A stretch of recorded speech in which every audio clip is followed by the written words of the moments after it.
പ്രവാചകൻ മുഹമ്മദ് നബി പറഞ്ഞ ഒരു കഥയിൽ നിന്ന് നമുക്കിന്ന് തുടങ്ങാം. ഒരുപാട് ആശയങ്ങൾ അടങ്ങിയ ഒരു ചെറിയ കഥയാണ്. ഒരാൾക്ക് 3 തിന്മകളിൽ ഒന്ന് തിരഞ്ഞെടുക്കാനുള്ള അവസരം ലഭിച്ചു. ഒന്നാമത്തത് ഒരു സ്ത്രീയെ ചൂഷണം ചെയ്യാം എന്നതാണ്. രണ്ടാമത്തത് ലഹരി ഉപയോഗിക്കാം എന്നതാണ്. മൂന്നാമത്തത് ഒരാളെ ആക്രമിച്ചു കൊലപ്പെടുത്താം എന്നതാണ്. തെരഞ്ഞെടുപ്പിന് അവസരം ലഭിച്ചയാൾ ആലോചന തുടങ്ങി. ഏതെടുക്കും? ഒരാളെ കത്തിയെടുത്ത് കൊല്ലാൻ മാത്രം ക്രൂരമല്ല എന്റെ മനസ്സ്, അതുകൊണ്ട് അത് ചെയ്യുന്നില്ല. അതുകൊണ്ട് അത് വേണ്ടെന്ന് വെച്ചു. സ്ത്രീയെ പീഡിപ്പിക്കാനും ഉപദ്രവിക്കാനും ചൂഷണം ചെയ്യാനും അയാളുടെ മനസാക്ഷി അനുവദിച്ചില്ല. അമ്മയും പെങ്ങളും ഒക്കെ ഉള്ളയാളല്ലേ, അതുകൊണ്ട് വേണ്ട. ഒടുവിൽ അയാൾ ആ തീരുമാനം ഉറപ്പിച്ചു. 3 തിന്മകളിൽ ഏറ്റവും താരതമ്യേന കുറഞ്ഞതെന്ന് എനിക്ക് തോന്നുന്നത് ലഹരി തിരഞ്ഞെടുക്കാം എന്നതാണ്.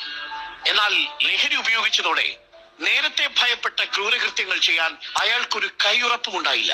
കഠാര കൊണ്ട് അയാൾ ഒരാളെ കുത്തിക്കൊന്നു, മുന്നിലുണ്ടായിരുന്ന സ്ത്രീയെ ക്രൂരമായി പീഡിപ്പിച്ചു.